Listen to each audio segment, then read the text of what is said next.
this world, children, there are winners and there are losers. You are small, shriveled, foul-smelling and weak. You are losers, children, and you always will be. Just because you find that life's not fair, it doesn't mean that you just have to grin and bear it. If you always take it on the chin and bear it, nothing will change. Even if a little you could do a lot, you mustn't let a little thing like little stop you. If you sit around and let them get on top, you might as well be saying you think that it's okay, and that's not right. We are revolting children living in revolting times. We sing revolting songs, using revolting rhymes. We'll be revolting children till our revolting's done, and we'll have the trudge for all to we're revolting. We'll become a screaming hood. C-T-O-L-T-I-N. Revolting time. U-S-I-N-G. So. U-S-I-N-G. Right. R-E-V-O-L-T-I-N-G.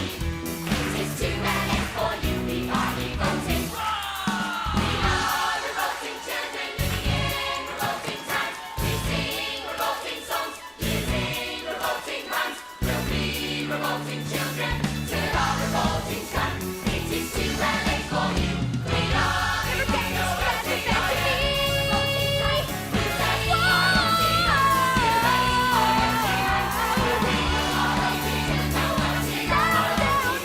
It is too late for you. We are revolting.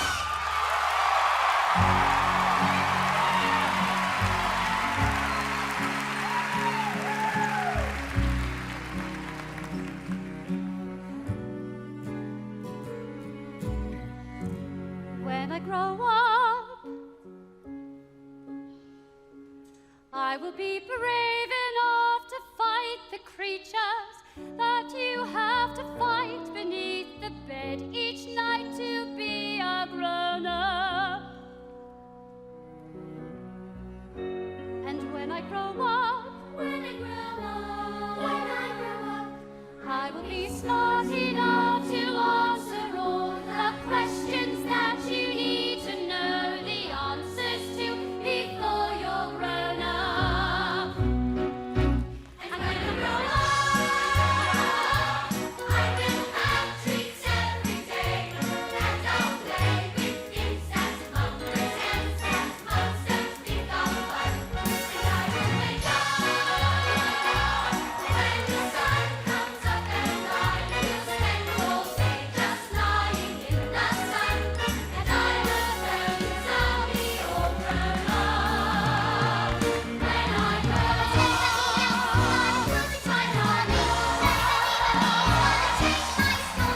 Sometimes you have to be a little bit naughty.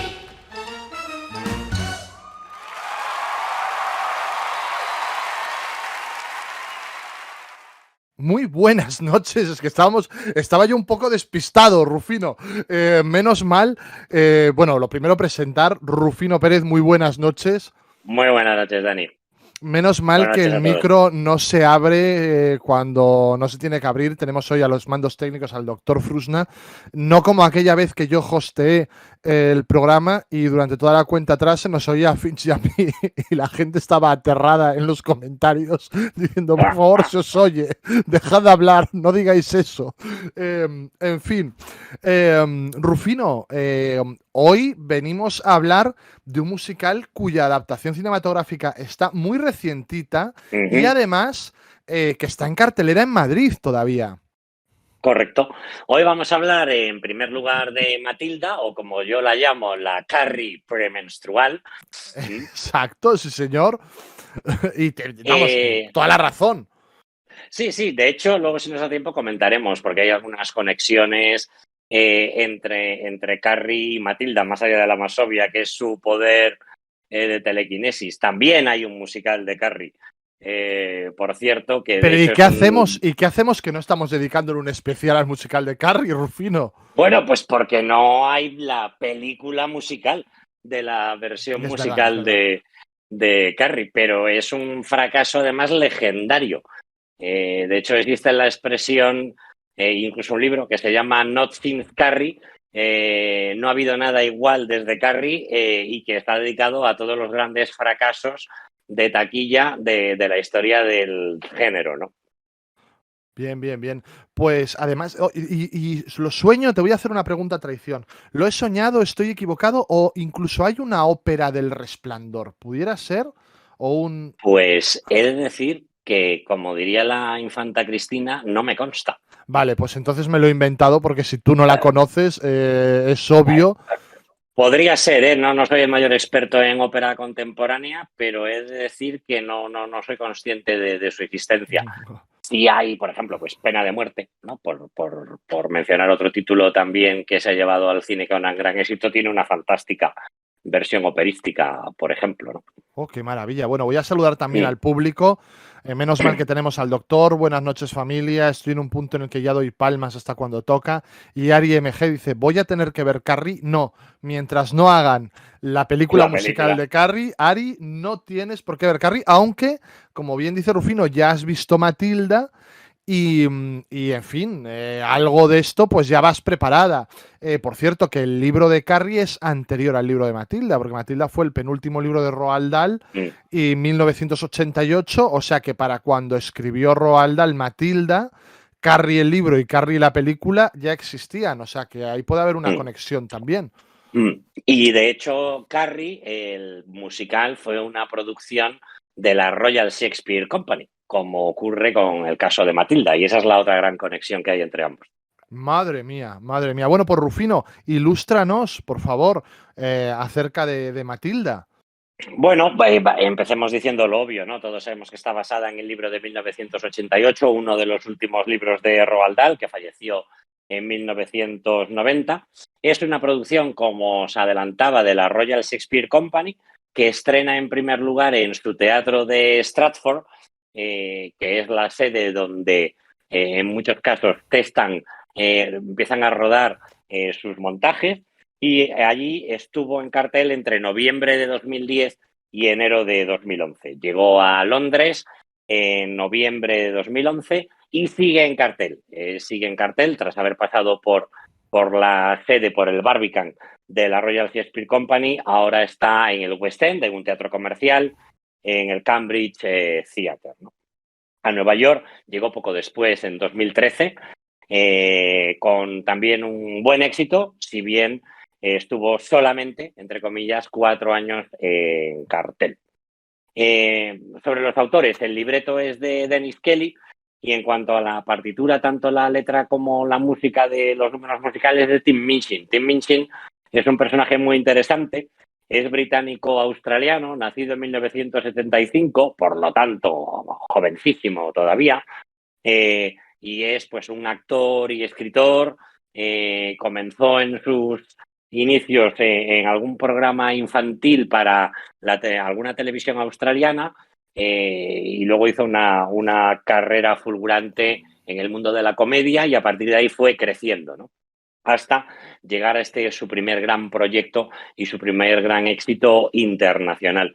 Muy interesante también mencionar que Tim Minchin es también el responsable de la partitura de la adaptación musical de Groundhog Day, de El Día de la Marmota, atrapado en el tiempo aquí en España. Atrapado en el tiempo, un musical que se estrenó en 2016, tuvo una muy corta vida comercial en el Reino Unido y tampoco cuajó en Broadway, que es donde yo la pude ver y la verdad es que en un montaje que disfruté mucho. A mí me parece un musical muy recomendable, aunque seguramente también estoy sesgado por el enorme amor que siento también por la historia, por la película.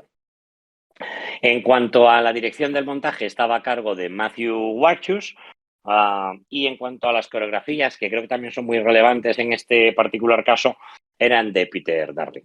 En cuanto al reparto, tanto en el Reino Unido como en Estados Unidos, el papel de Agatha Trunchbull lo hacía Bertie Carvel, que estaba fantástico, y al que hemos podido ver, por cierto, en el medley que presentaron en la ceremonia de los premios Tony con la que hemos abierto el programa de esta noche. Miss Honey también, tanto en el Reino Unido como en Nueva York, Lauren Ward. En el caso de Mr. Wormwood, el padre de Matilda, lo hacía Paul Kay en Londres y lo hizo Gabriel Ebert, ganando el Tony, por cierto, en Nueva York. Mrs. Wormwood, la madre, lo hacía Josie Walker en el Reino Unido y Leslie Margarida en Estados Unidos. Y en cuanto a Matildas, hubo 3 en Stratford y hubo 4 Matildas alternándose, rotando en el papel, tanto en Londres como en Broadway. Luego llegaremos a Madrid, donde batiremos ampliamente Sí, señor. esa cifra.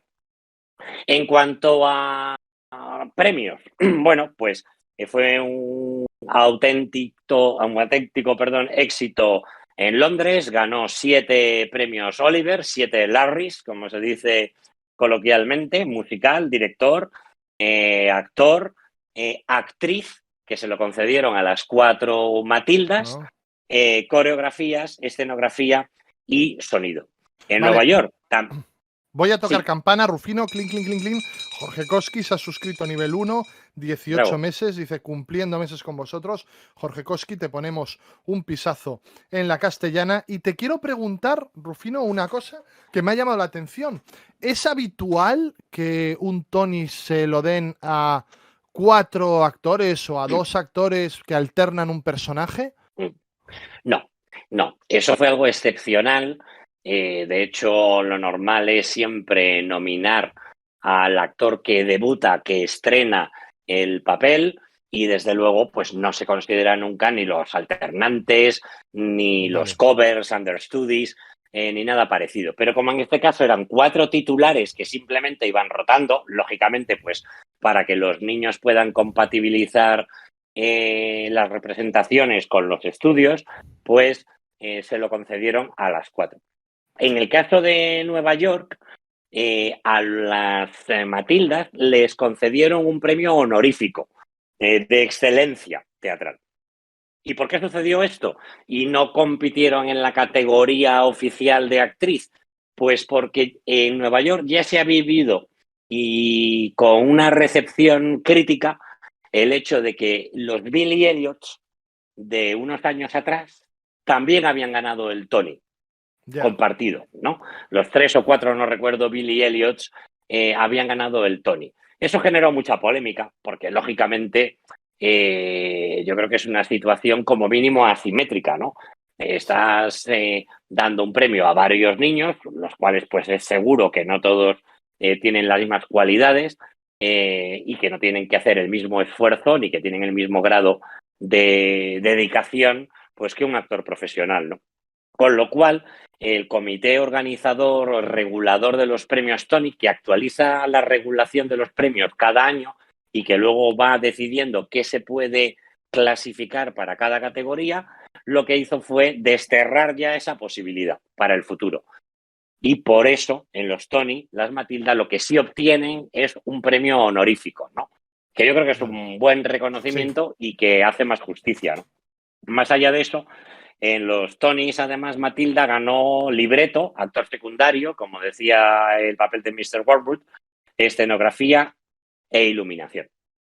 En cuanto a la recepción crítica, la verdad es que tanto en Londres como en Estados Unidos fue muy positiva. La verdad es que la crítica recomendó de manera entusiasta y prácticamente unánime este musical. Yo mismo, si vale de algo, considero que realmente es un extraordinario musical. No creo honestamente tampoco, y a ver qué opinas tú, que sea una obra maestra, porque creo que tiene algunos problemas con todo, siendo un gran musical, y luego hablaremos de algo que además me parece en ese sentido muy relevante. Creo que tiene algunos problemas de ritmo en particular. En los momentos en los que Matilda le narra a la bibliotecaria la historia del escapista, que en el fondo es el padre de Miss Honey, y espero no destriparle ya la historia a estas alturas a nadie, yo creo que el musical acusa una bajada de ritmo considerable. Y por mi parte, por ejemplo, pues se pierde parte del interés. Eso es una decisión, de hecho, artística del equipo creativo, porque la historia del escapista no estaba en el libro original de Roald Dahl, en el que el padre de Miss Honey es un médico, eso sí, de reconocido prestigio. Y los creativos lo que deciden es potenciar más las capacidades, digamos, de clarividencia de Matilda, su capacidad para incluso descifrar el pasado, más allá de pues su enorme capacidad intelectual, ¿no? Y de alguna manera relegan sus poderes telequinéticos, ¿no?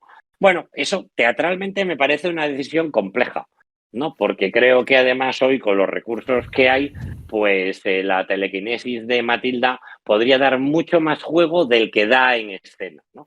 Y a cambio lo que tenemos es la historia del escapista que, bueno, no tiene una mala, para mí, eso sí, puesta en escena en el montaje original, Eso. es algo más discreta, en mi opinión, en el montaje de Madrid, del que hablaremos luego, y bueno, pues en la película, que también lo hablaremos, pues este problema de ritmo yo creo que también se traslada a la versión cinematográfica, ¿no? Pero no sé qué opinas tú. Cualquier opinión que yo dé está sesgada porque yo no soy un estudioso como tú de los musicales y yo me limito a hablar del montaje de Madrid.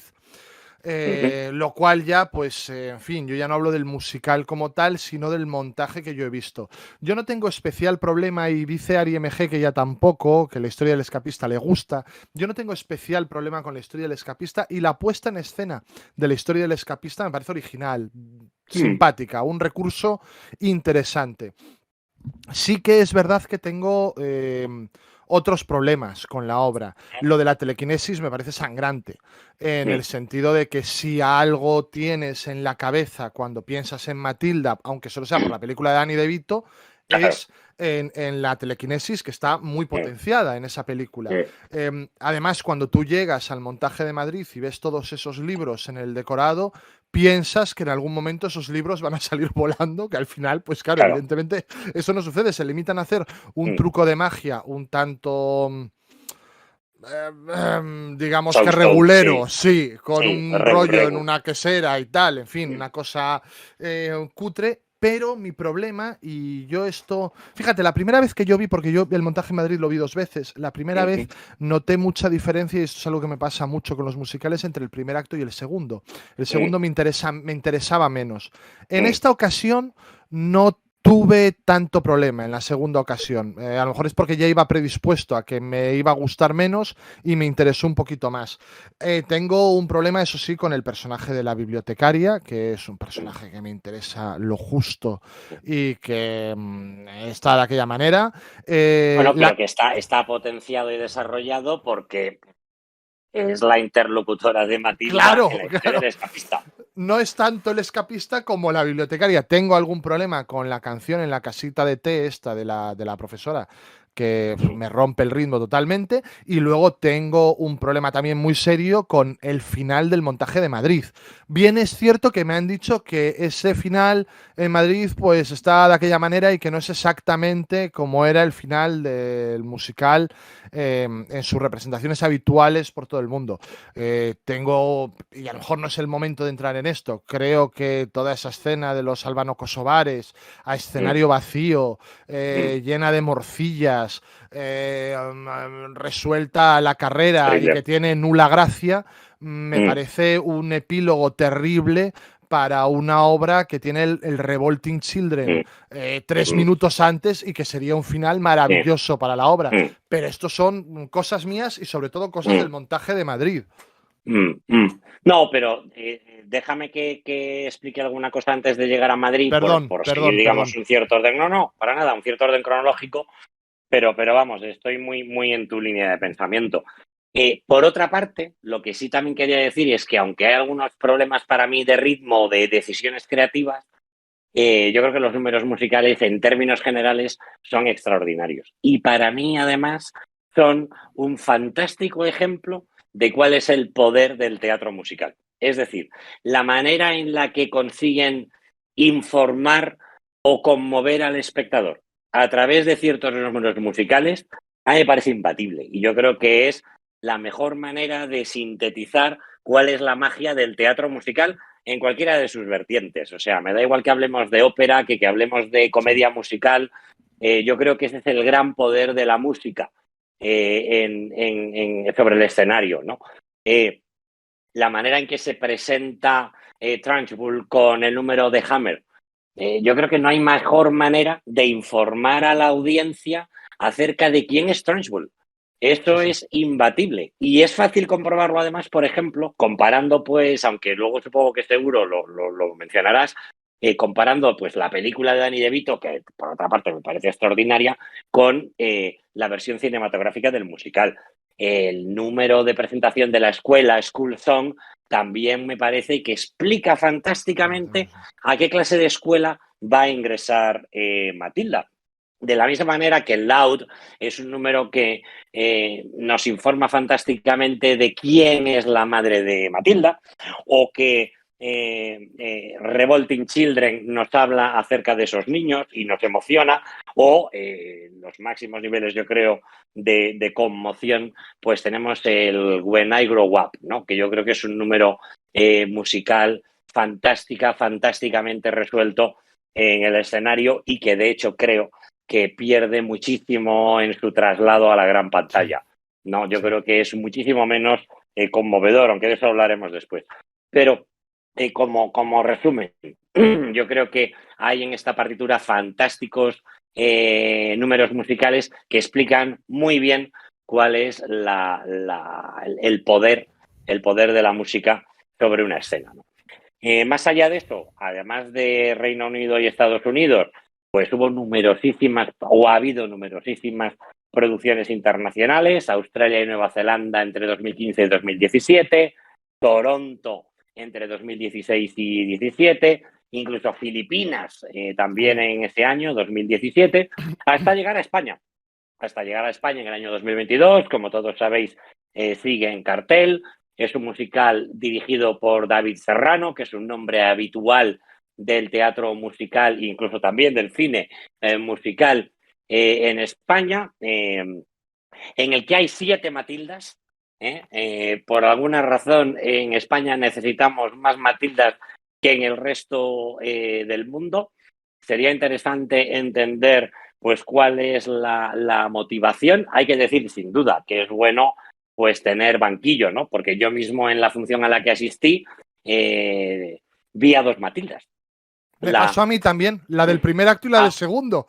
Y lo comentaba antes, Rufino, lo comenté en el último programa, cuando hablaba de la obra de teatro. Es que estoy demasiado mayor ya. Esta obra de teatro que hiciste en Rosales, en la que cambiabas de actriz entre el primer y el segundo acto. Tú no lo recordarás, probablemente. Sí, que me acuerdo. Esto fue, yo creo que en Maribel y la extraña familia, exacto. Pues que cambiaba la Maribel simulando una lesión. Esto lo comenté en el programa de Forqué del lunes. Anda, claro, porque Forqué firmó la versión cinematográfica. Exacto. Claro. Y me pasó lo mismo y me acordé de ti también, porque Matilda misteriosamente cambió entre el primer y el segundo acto.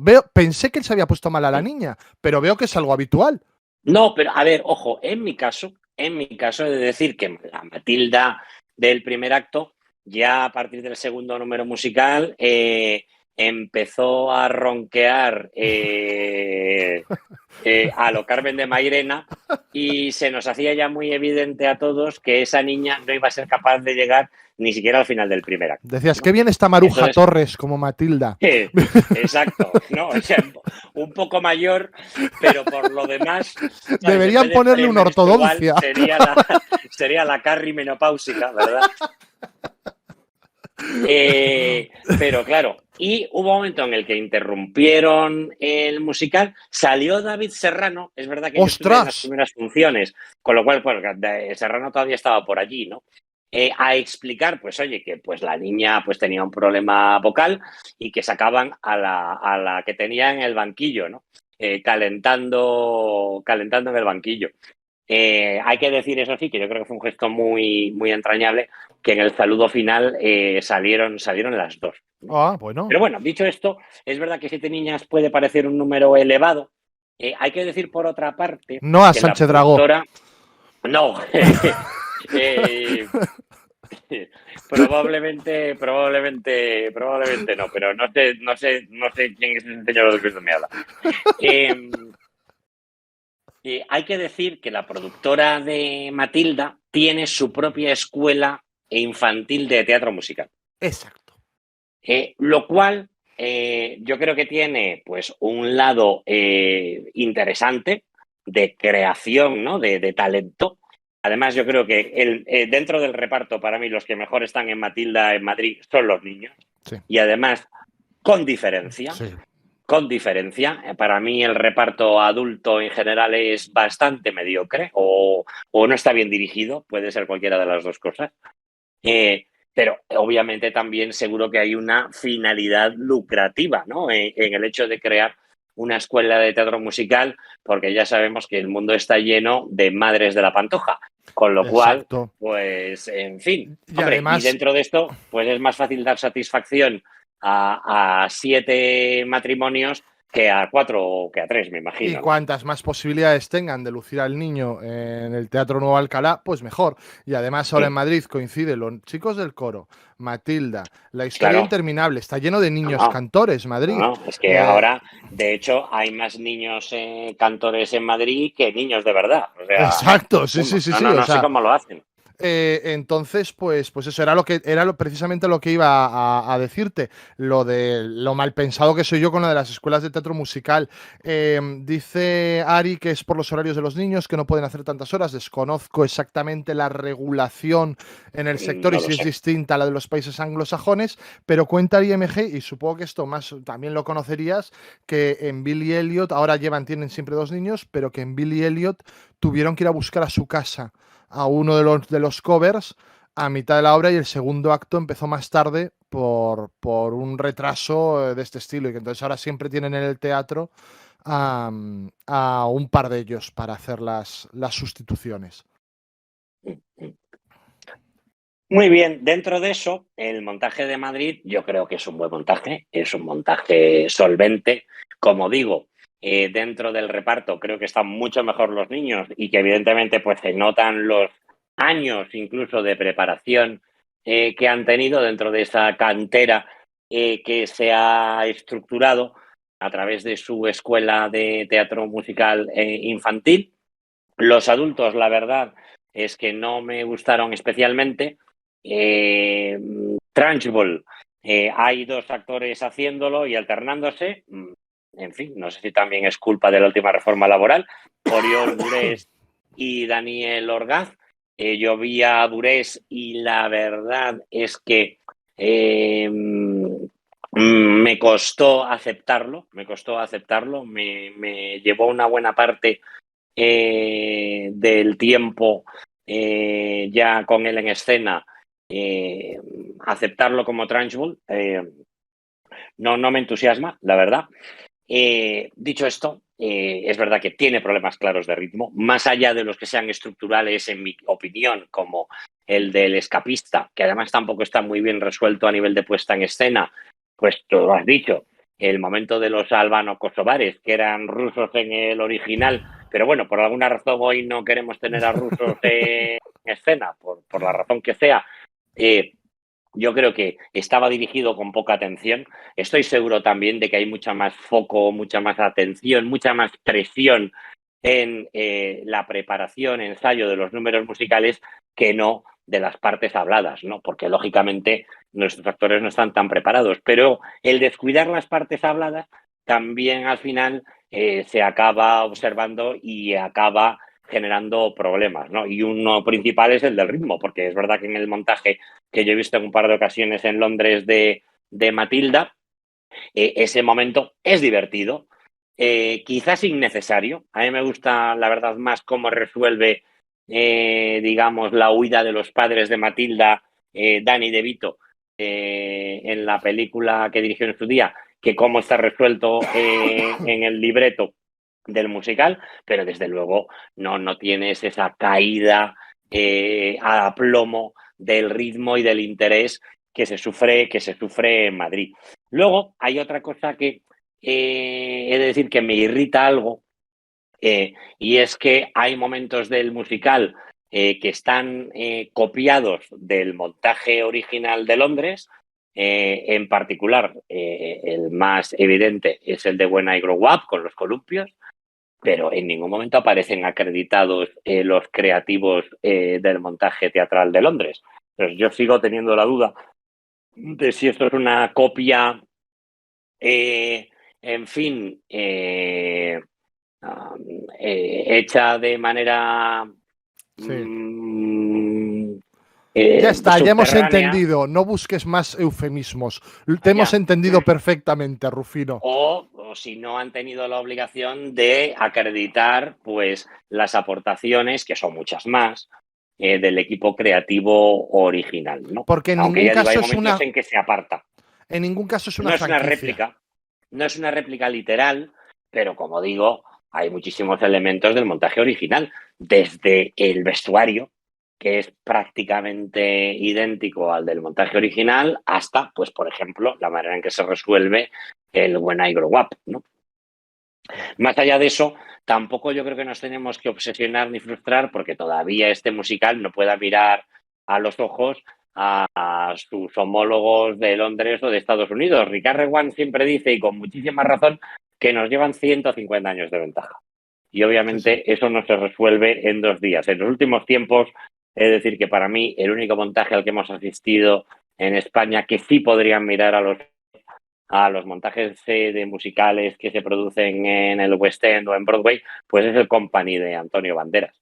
Pero bueno, obviamente Banderas tiene una experiencia internacional que sin duda influye, ¿no? sí, sí, sí, totalmente. A mí me sorprendió este montaje de Matilda porque creo que, hombre, después del Rey León, evidentemente, o de, pues eso, del Rey León, prácticamente del Rey León, tendría que remontarme a El Hombre de la Mancha para detectar tanta panoja, tanto dinero en escena Mm, como se nota que hay en este montaje. Me parece que ha sido un mm, montaje extremadamente mm, caro. Tiene mm, todo el aspecto de ser mm, extremadamente caro. Es una apuesta muy mm, fuerte. Nos comentaba por aquí Ari que las Matildas llevaban 2 años preparándose. mm. Bueno, voy pagando por ello. Sí, bien, bien, claro, sí, eso es otra. Em, y, y me alegré en el primer pase al que fui de ver el teatro lleno, porque Sí, pocas cosas peores hay que mm, cuando yo, que soy claro, una persona pobre, compro el segundo anfiteatro y cuando entro el acomodador me dice, siéntese usted en butaca, mejor. ya. Que las veces que me ha pasado, ya Mm, entras en el musical con una sí, sensación terrible. sí, Y aquí sí que se dio eso. Quiero decir, yo sí que vi el sí. teatro lleno. En este segundo pase nos dijeron en taquilla que no quedaban entradas y estaba gran parte del patio de butacas vacío y a Mm. los anfiteatros en vacíos. Tampoco entendí muy bien por qué no quedaban entradas cuando había tanto hueco. Bueno, En habría la... reservadas Sí, yo butacas qué pues sé. para compromisos, familia, este tipo de cosas. Yo qué sé, Es pero, verdad pero debe estar que haciendo pasta, ¿eh? Me da la impresión. sí, sí, sí, no está siendo un éxito brutal. Pero es verdad que yo creo que estamos acercándonos a correr el riesgo de que estalle la burbuja, ¿no? Por la cantidad de musicales que hay en cartel. Yo he de decir que no tengo lamentablemente el tiempo de ver todos los musicales ya que se estrenan en Madrid o en ¿Quién te lo iba Barcelona. a decir hace 15 años, Rufino? Claro, claro, totalmente, totalmente, ¿no? He de decir también que con el tiempo me he hecho más mayor y por lo tanto un poco más exquisito y ya hay determinadas cosas que renuncio a ver de entrada sin ningún dolor. Antes me dolía esto, ¿no? Antes me dolía no poder ver un musical y hoy he de decir que ya hay cosas a las que renuncio ¿Quieres decirme, sin ¿Quieres decirme, Rufino, que a lo mejor no has ido a ver Ghost, el musical con David Bustamante? seguir más lejos. Vale, vale, vale, bien, bien. Sin ir más lejos, ¿no? Y además creo que amenaza con volver para una corta temporada y Maravilloso. estoy ya viendo en qué fechas es para huir de la ciudad. Em, sí que Pues es verdad que... déjame, Sí. fíjate, en relación, perdón, en relación a lo de la burbuja, lo digo también por una cosa. Hace poco fui a ver, eso sí, Los Puentes de Madison, Mm. versión musical de la célebre novela que luego también llegó al cine, Clint Eastwood. Es un musical fantástico, con partitura de Jason Robert Brown, del que ya hablamos en 13, y lo están protagonizando en Madrid Jerónimo Rau, que ha hecho El Fantasma, ha hecho Jean Valjean, etcétera.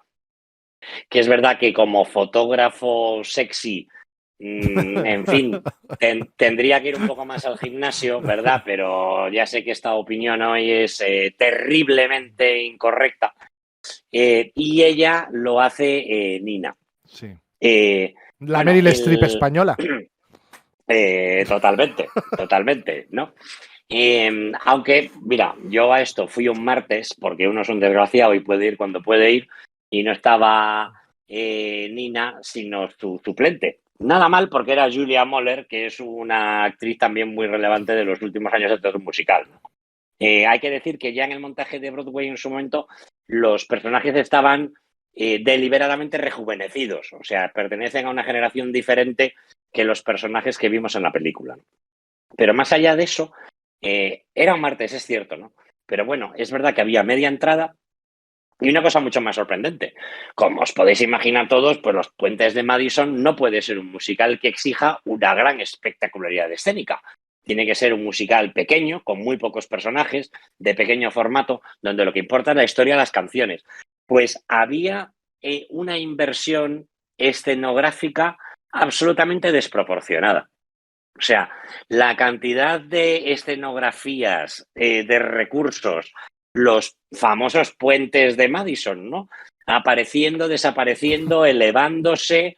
Es que esta gente va a perder dinero e incluso aunque llenen cada día, porque es verdad que aunque era un musical pues con una pequeña orquesta y con un pequeño reparto, porque no recuerdo, pero eran como 6 o 7 personajes nomás, pero ¿a qué viene este despliegue de medios? No tiene nada que ver con la historia, no es necesario, pero yo creo que tiene que ver con esa burbuja, ¿no? De vamos a darle al público, pues, en fin, pan y circo, ¿no? Claro, sí. Había un conocido director de cine que un día me dijo respecto a la última película de Daniel Monzón, hablando por teléfono, decía, está sobreproducida, Daniel, está sobreproducida. ¿Para qué metes un helicóptero? ¿Para qué necesitas meter un helicóptero? Pues esto es un poquito eso también, ¿no? O sea, ¿qué necesidad hay? Dice Ari, Rufino, entonces voy a ver Los Puentes, que yo estaba resistiéndome. Mira, yo diría que con las expectativas adecuadas yo la iría a ver. Porque es verdad que aunque, como digo, tiene una puesta en escena, como has dicho muy bien, sobreproducida, no creo que sea el caso del helicóptero, pero a eso volvemos otro día si quieres. La verdad es que es una historia tan bonita y tiene una partitura tan fantástica y está bien resuelta, sin ser perfecta. Ya digo, a mí el propio Jerónimo Rauch, que me encanta, me ha encantado como Valjean, me cuesta mucho verlo en el papel del fotógrafo, ¿no? Y en fin, hay incluso alguna escena de cama, lógicamente discreta, no esperéis ver, en fin, demasiados centímetros de carne, pero en la que pues costaba verle desenvolverse, ¿no? Pero dicho esto, si tuviera que hacer el balance, yo la iría a ver, trataría, hombre, si volviera a verla, trataría de ver eso sí a Nina, porque además creo que es una fantástica cantante y en este en este musical, es verdad que eso es relevante.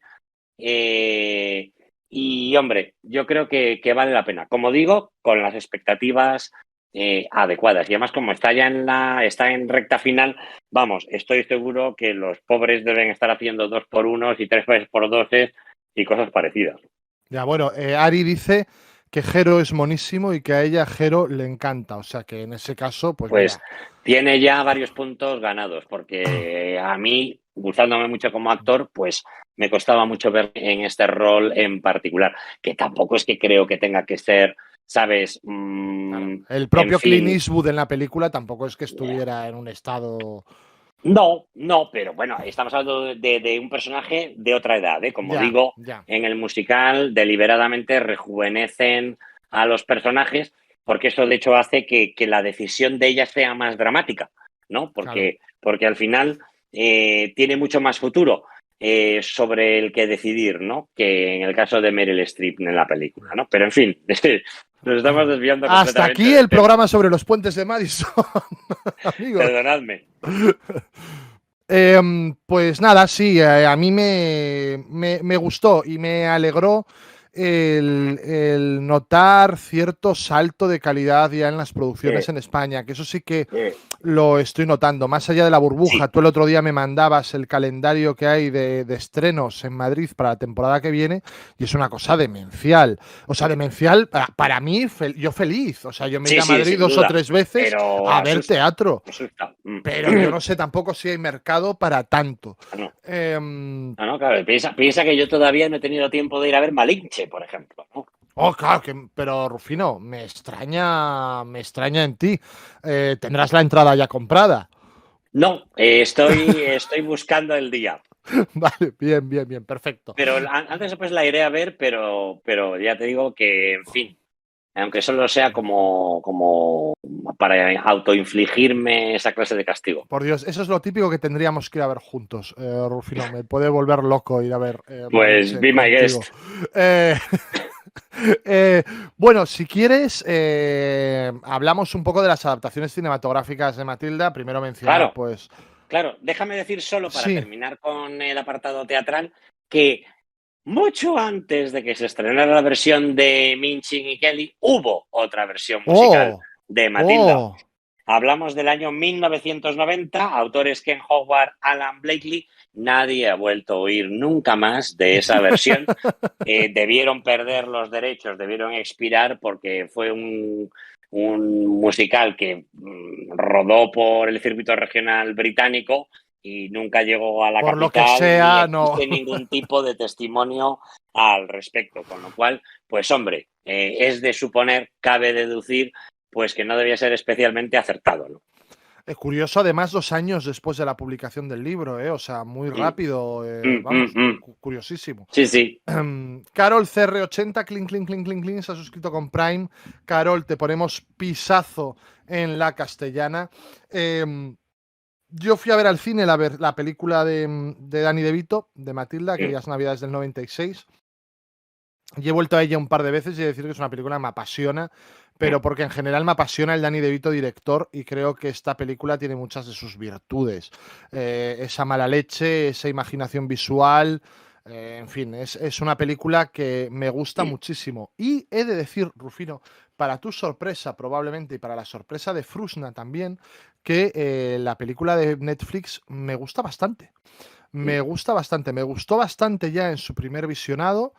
Y me gustó también mucho en los posteriores que he tenido porque mi hijo Groucho se ha vuelto loco con esta Qué bien. película. Y entonces, pues el número inicial, el When I Grow Up, el Revolting Children, pues ya forman parte de Mm, la banda sonora de mi casa, hasta el punto de que mm. repetí, siendo la primera vez que iba al teatro musical con él, Qué bien. el montaje de Madrid, y es maravilloso que igual que hay cantera de actores, e igual que Mm, hay muchos espectáculos, empieza a haber cantera de espectadores también. claro, Que se es normalice fundamental. el ir a ver teatro musical de forma habitual, Mm, y eso eso es maravilloso. me encanta. Con respecto a la película de Netflix, pues me parece que está muy por encima de la media de las cosas que estrena Netflix, lo cual tampoco es muy complicado. Sí, sí, claro. y que es una película que además le ha gustado participar o ha pretendido participar del culto que ha adquirido la película de Danny DeVito en su momento. Llamaron a Mara Wilson para que hiciera un cameo y Mara Wilson dijo que ella por un día de rodaje no se cogió un vuelo a Inglaterra, mostrando un entusiasmo contagioso por el rodaje de la película. Lo mismo con Pam Ferris, que era la Miss Trunchbull en la película original, Mm, que nada, que tenía actuaciones teatrales, tampoco pudo. ¿Quién pudo participar? Pues mira, la primera Miss Trunchbull que tuvieron en mente fue Anne Hathaway, que con los retrasos de rodaje del COVID y tal y cual, pues se fue enfriando el tema y después pensaron en Ralph Fiennes. Bueno, por cierto, Anne Hathaway, que después rodó Las Brujas de Roald Dahl, que a mí es el libro de Roald Dahl que me vuelve loco. Es decir, a mí Las Brujas es un libro que me apasiona. Ralph Fiennes iba a ser Miss Trunchbull, pero al final entró Emma Thompson. He de decir que además tengo que pedirle disculpas desde aquí a Swan, a mi amigo Swan, porque yo le conté con un aire de superioridad intelectual muy propio en mí, esta vanidad que yo tengo de vez en cuando. Le dije, claro, es que han cogido a Emma Thompson porque era una de las productoras de la película. Creo que no es una de las productoras de la película, por lo menos no aparecen créditos. Entonces, pues tampoco entiendo muy bien, Rufino, y sí que me gustaría preguntarte por qué deja de ser Trunchbull un hombre para ser una mujer, porque a mí estas cosas Ya. normalmente, si no tienen justificación, por ejemplo, lo que hace Les de la Iglesia en Las Brujas de Zugarramurdi con Areces y con Santiago Segura no me gusta nada, pero, por ejemplo, lo de John Travolta en Hairspray, que es una de estas tradiciones de que sea un Funciona actor el que fantásticamente. interprete, funciona fenomenal. Y no entiendo muy bien, a mí Emma Thompson me funciona muy bien en la película, Sí. pero ¿tú qué hubieras hecho, Rufino? Bueno, claro, es verdad que yo creo que pues mucha gente se puede cuestionar a la hora de hacer este casting, pues si un hombre en pantalla va a funcionar como puede funcionar sobre las tablas, ¿no? Porque es verdad que hablas, en fin, de dos lenguajes muy diferentes que permiten licencias muy distintas, ¿no? Pero como tú muy bien has dicho, tenemos el precedente de Travolta, que era un fantástico, Fantástico. era una fantástica madre. Ahora no me viene a la cabeza el nombre del personaje, lamentablemente, ya me vendrá. De la protagonista. Hay que decir, eso sí, que todavía me hacía más gracia Harvey Fierstein haciendo ese papel, porque además con esa voz gravísima que tiene de Fosa de las Marianas, pues todavía lo hacía más divertido, pero además la química que hay entre Travolta y Christopher Walken Bueno, es maravilloso. espectacular. A mí es que me gusta mucho esa película, me gusta muchísimo. Sí, sí. Hablaremos de Sí, Hairspray, sí. hay que dedicarle un programita a Hairspray porque Sin lo duda. merece. Y Dicho Edna, esto, Edna, dice Jaruchiña. Edna y el apellido quién lo recuerda, ahora no, es que me Bueno. viene mucho el Trunchbull a la cabeza ahora porque estamos pensando en Claro. Trunchbull, ¿no? Pero tan, bueno, ya me vendrá. Bueno, tú Me hago mayor. lo busco. Tanto da. Dicho esto, ¿por qué Turnblad, Turnblad? ¿Ves? Es que ahí estábamos. Sí, Trunchbull, Turnblad, joder, también. ¿Sabes lo que realmente sospecho? Que el papel de Trunchbull se lo dan a una mujer porque en estos momentos es lo políticamente correcto. Es decir, en estos momentos en el que empieza a haber una norma más o menos no escrita de que cada rol lo tiene que representar pues el género correspondiente y además, eso sí, si podemos hacer blind casting y potenciar minorías, pues fantástico. Bien, pues eso hace que podamos ver a un Ricardo III negro, pero ojo si un día el papel del engineer no lo hace un asiático, ¿no? Entonces, pues le pegan fuego al teatro, ¿no? Exacto. Y yo, lamentablemente, creo que una de las principales razones que pueden subyacer en esta decisión era evitar polémicas, ¿no? Que luego también acaban siendo contraproducentes, porque claro, empieza a haber premios, ya lo sabes, que ahora ya no distinguen géneros, Sí. ¿no? Mejor interpretación, ya no entro en actriz, actor o qué, porque menudo follón. Y luego el resultado es que a lo mejor, pues de los 4 premios de interpretación, pues 3 se los acaban llevando hombres, ¿no? Entonces yo no sé si esto realmente consigue el objetivo esperado, ¿no? Dicho lo cual, Emma Thompson está maravillosa. Maravillosa. Pero es verdad que yo me imagino a Ralph Fiennes haciendo el papel, o incluso al Benedict Carver original, y creo que hubiera tenido todavía más gracia. ¿Sabes a mí quién, pensando y preparando el programa, quién me hubiera hecho mucha gracia? Un Hugh Grant. Un Hugh Grant hubiera sido fantástico de Trunchbull. Me parece un poco blandito. Yo por el contraste me encanta. Donde está muy bien es en Glass Onion. ¿En Glass Onion sale Hugh Grant?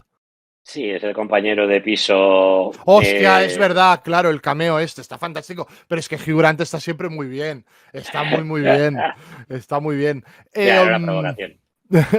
Te voy a decir, la película la iba a dirigir en un principio Dexter Fletcher, el director de una película que a ti y a mí nos gusta tanto como Rocketman, incluso Eddie el Águila, incluso, creo que ya se puede decir, Bohemian Rhapsody, que hizo lo que buenamente pudo después Sí, de que la le espantada de atribuí Bryan a Singer. David Fincher en el anterior programa, en fin, en un momento de enajenación mental.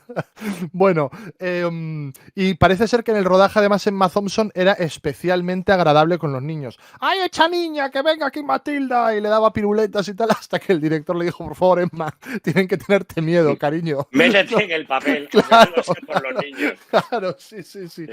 Y, Oye, otro gran Trunchbull hubiera sido Kevin Spacey, ahora que lo pienso. oh, hubiera sido fantástico lo que hubiera pagado yo por ver eso. Madre mía.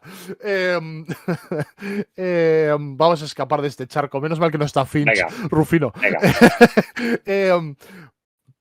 Canciones que quitan del musical. Quitan Pathetic, quitan This Little Girl, Loud, Telly. Quitan gran parte de Miracle del tema inicial. Still Holding Your Hand, escribieron Nuevo. especialmente para la película, supongo que esperando ganar un Oscar, y no han rascado ni una nominación. También te Ya. digo que alguna nominación en una campaña tan terriblemente pobre como esta, al maquillaje, por ejemplo, de Trunchbull, hubiera sido más que merecida. Y hay cambios que a mí me molestan. Me molesta que quiten al hermano de Matilda, porque creo A Michael.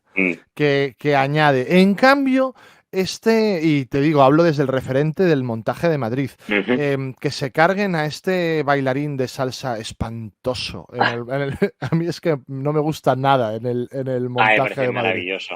Pero es verdad que tengo mucho más presente el montaje original. Claro, el de Madrid a mí no me gusta nada el No, tipo pero este. una vez más, es que los adultos en Madrid están todos para Sí, sí, condena sí, sí. Bueno. perpetua revisable. Total.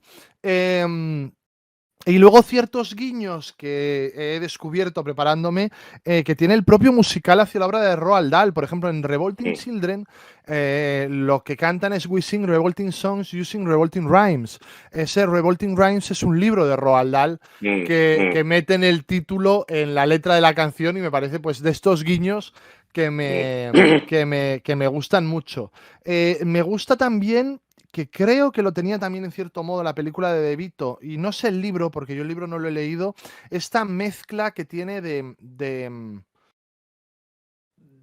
épocas. Quiero decir, tú no sabrías decir en qué época exactamente transcurre esta película. Los coches son de una época, el vestuario de otra, no hay teléfonos móviles. Esta indefinición me interesa mucho. Y luego guiños, por ejemplo, como esa señal, estos chistes internos a mí me hacen mucha gracia, esta señal que hay al principio en el colegio que pone prohibidas las jirafas, y que después, cuando se cargan a la señora Trunchbull, lo primero que aparece en la escuela por arte de magia es una jirafa. Es decir, estos chistes a mí me hacen mucha gracia. Dicho lo cual, los cromas en la película cantan por bulerías, y me parece que Esto con Netflix no pasa nunca. ¿Verdad que no? Jamás. Me parece que es terrible que hoy en día los cromas canten así. Y sinceramente, ¿dónde está Tim Burton cuando se le necesita? Porque este es un material para Tim Burton, Totalmente. sería fantástico. Pero como este señor está demasiado ocupado saltando de cama en cama, rodando Y rodando series infames. infectas, que hoy he leído, Rufino, y te hará gracia esto, que Ortega, la actriz de Miércoles, ha dicho: Miércoles es una mierda. Y además yo no veo series, yo solo veo películas. Entonces me encanta el que se lo tome así. Dicho lo cual, yo que doy clases a niños, te sorprendería saber cómo ha cuajado Miércoles entre los niños, que es su público natural, en otro orden de cosas. Sí, Porque ver a señores con pelos en los huevos defendiéndome Miércoles, pues la verdad me cuesta un poquito. No, pero puedo entender que sea una buena manera de entrar en el universo de Barton para críos. Eso lo puedo entender. Total, Sí. total. Los niños de primaria están locos con Miércoles, y esto es fantástico. Bueno, Rufino, pues creo que el análisis de Matilda ha quedado más o menos. Déjame añadir alguna idea más sobre la película, ¿no? Porque yo creo que hay una reflexión interesante, ¿no? Muchas veces criticamos el hecho de que para las versiones cinematográficas de un musical aparten al equipo creativo o al reparto originales, ¿no? En este caso, mantienen al equipo creativo original porque la película la dirige Matthew Warchus, porque tenemos al mismo guionista, libretista, tenemos, por supuesto, a Missy en la partitura aportando una canción que realmente creo que no tiene demasiado valor, pero yo me pregunto qué hubiera ocurrido esto en otras manos, digamos, menos comprometidas o menos sesgadas con el material. Porque claro, lo que hacen para conseguir que la película esté en el entorno de las 2 horas, que es verdad que no hay que dejar de agradecerlo, teniendo en cuenta la tendencia actual de irse por defecto a 2 horas y media, 3 horas, aunque no tenga sentido, lo que hacen para lograrlo básicamente es extirpar al hermano de Matilda y a los padres de Matilda. Y yo, fíjate, creo que los padres de Matilda tienen un rol mucho más importante, por ejemplo, en mi opinión, que la historia del escapista. Es decir, yo si hubiera tenido que hacer mi adaptación, afortunadamente para el mundo esto no ocurre, pero hubiera optado por extirpar la historia del escapista y, sin embargo, hubiera mantenido parte, al menos, de el protagonismo que tienen los padres, porque al final los padres explican muy bien el contexto y la historia de Matilda, y aquí desaparecen. En la película apenas tienen presencia, ¿no? Y, por supuesto, pues un tema como Telly, con el que se abre de manera soft, entr'acte el segundo acto, mientras el público vuelve a la butaca y demás, pues es un número muy teatral. Y que, hombre, para poderlo llevar a la gran pantalla habría que haber transformado radicalmente. Probablemente no tendría sentido. Pero yo creo que el número de Loud explica tan bien cómo son los padres de Matilda. Sí. Y en particular cómo es la madre, que yo lo echo muchísimo de menos. Y a mí, pues, el rollo que tiene la madre de Matilda con el bailarín latino, pues me parece divertidísimo y que, una vez más, explica muchas cosas. Vete a saber si realmente el padre de Matilda, por cierto, no será el compañero de tangos de la madre, ¿no? También creo que en la traslación a la gran pantalla se pierde emoción, lo hemos apuntado antes, ¿no? Hay números musicales que, en mi opinión, te dejan muchísimo más frío que en el teatro. El When I Grow Up, para mí, está a años luz en cuanto a capacidad de emocionar respecto a la versión teatral. Pues, también te digo que era muy difícil, Rufino. Sin duda. Pero tú y yo conocemos a directores que han sido capaces de crear material absolutamente conmovedor. Y yo qué sé, imagínate ese número en manos de Spielberg. Ya, vale, bien, claro. Mira lo que acaba de hacer con West Side Story. Sí. Es decir, no creo que sea un problema en sí del material, sino de la capacidad del director de visualizarlo, ¿no? Y Warchus es un gran director de escena, de eso no hay duda, pero yo creo que es, en fin, bastante novato. Y esto es todo, no os aburro más con Matilda. Sí, pues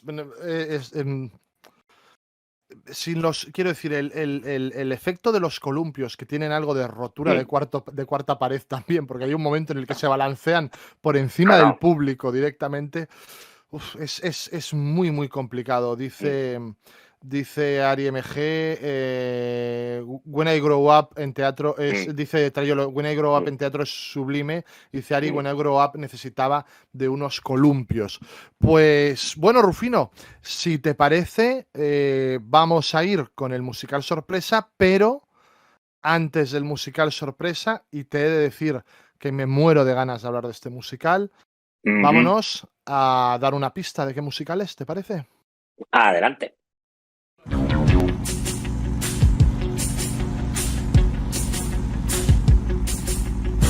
When I was younger, just a bad little kid, my mama noticed funny things I did, like shooting puppies with a BB gun.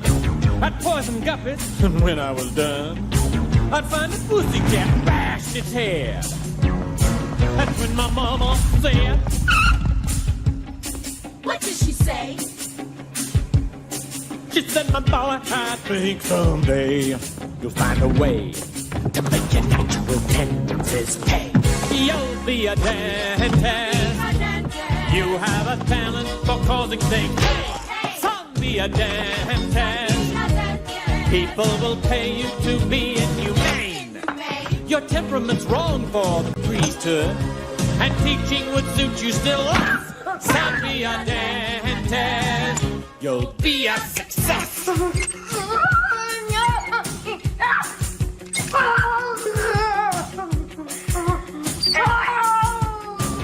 Here he is, folks, the leader of the class. Watch him suck up that gas. Oh my God! He is a ninja skill that everything good. Who wants that teeth done by the Marquis de Sade? Oh, that hurts! Wait, I'm numb! Shut up. Open wide. Here I come. I am your dentist, and I enjoy the career that I picked. I'm your dentist, and I get off on the pain I inflict. I thrill when I drill a bicuspid.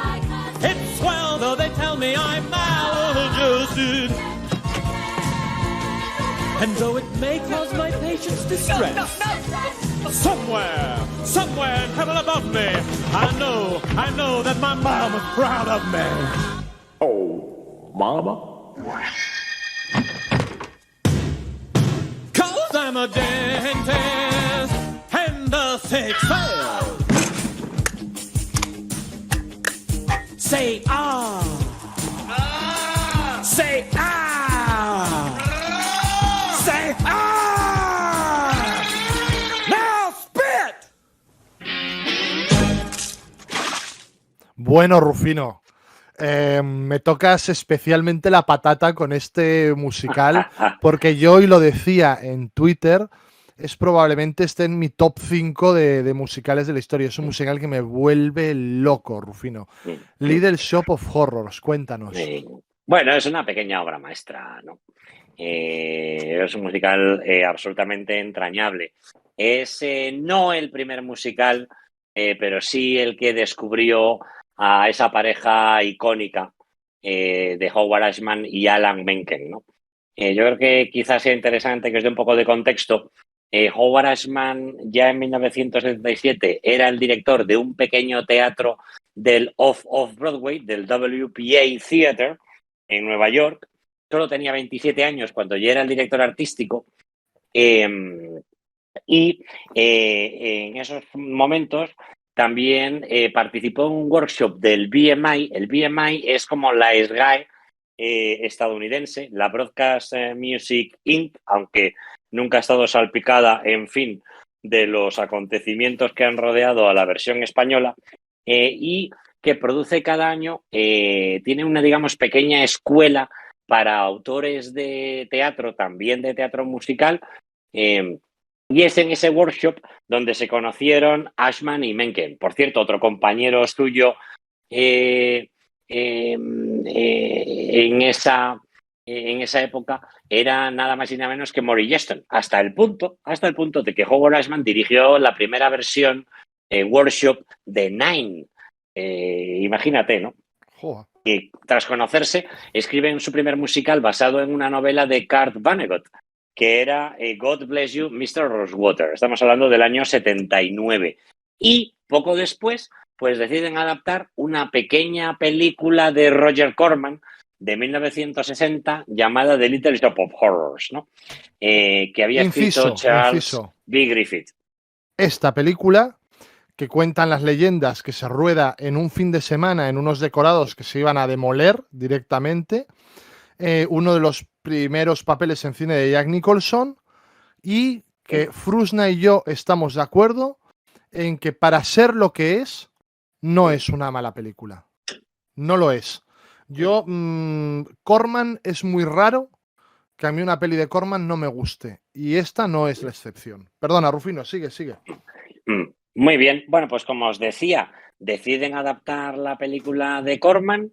Se ocupa del libreto y de las letras Howard Ashman, de la música Alan Menken, como todos sabéis, apostando por un estilo muy enclavado en la época en la que transcurre la acción, pues con rock and roll, con sonido Motown, etcétera. Y la dirige el propio Ashman. La estrena en ese WPA del que hemos hablado, ese teatro del Off-Broadway, en 1982. No sé si vale la pena explicar la diferencia entre Off-Broadway y Broadway, ya que pasamos por aquí. Pues hombre, Rufino, por favor, acábate la copa y explícanos la diferencia, desde luego. Bueno, yo seguramente la mayoría lo sabéis, ¿no? Pero, en fin, igualmente os lo explico, ¿no? La diferencia no es geográfica, no tiene que ver con la ubicación de los teatros, sino con su capacidad. Los teatros de hasta 100 butacas se consideran de off-Broadway, entre 100 y 500 sería off-Broadway y a partir de 500 se considera Broadway. Si bien es verdad que todos los teatros al final están más o menos próximos a ese eje, a esa calle diagonal que cruza Manhattan, que es Broadway, ¿no? Bueno, del off-Broadway, del off-Broadway, salta muy rápido el propio año, en el propio año 1962, al off-Broadway. Y ahí se mantiene la friolera de 5 años. O sea, imaginaros qué éxito para un musical pues tan modesto como podía ser este, ¿no? En off-Broadway y en el off-off lo estrena Lee Wilcoff haciendo el papel de Seymour. Audrey es Ellen Green, a la que luego veremos en muchas otras versiones de este musical, incluida la película. El señor Mushnick es High Irwell. Orin lo hace Frank Lass y a la voz de Audrey II de La Planta la hace Ron Taylor. Este musical se repone luego en Broadway ya en el año 2003 con Hunter Foster, que ha hecho luego también otros papeles muy relevantes como Seymour.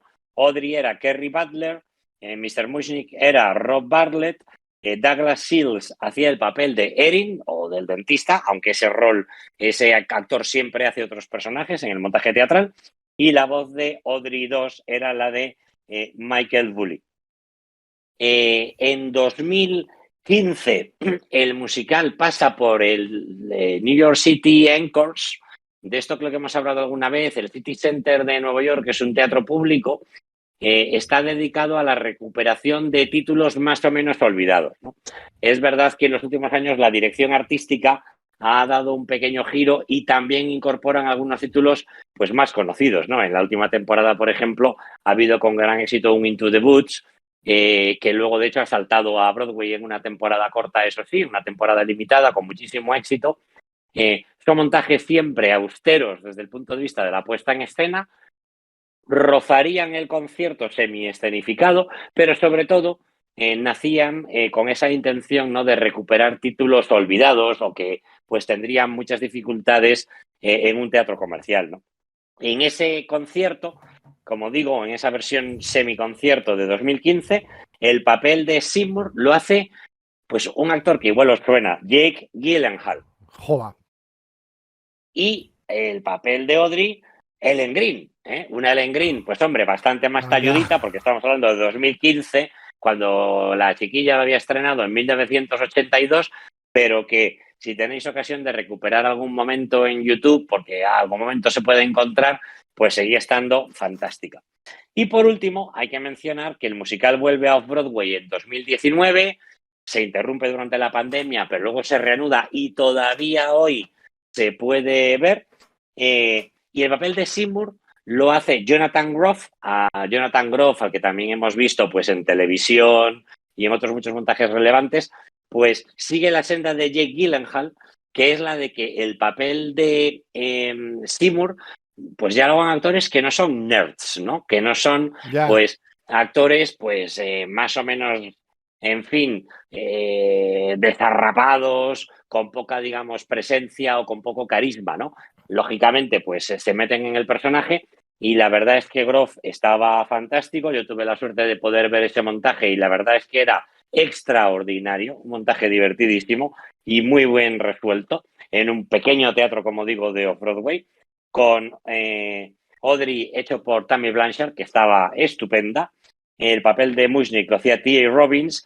El papel de Erin lo hacía Christian Borle, también un actor muy importante que ahora mismo, por ejemplo, está protagonizando Some Like It Hot en Broadway, haciendo el papel equivalente al de Tony Curtis de Con faldas y a lo loco, para que me sigáis. Y la voz de Audrey II la hace Kingsley Lex.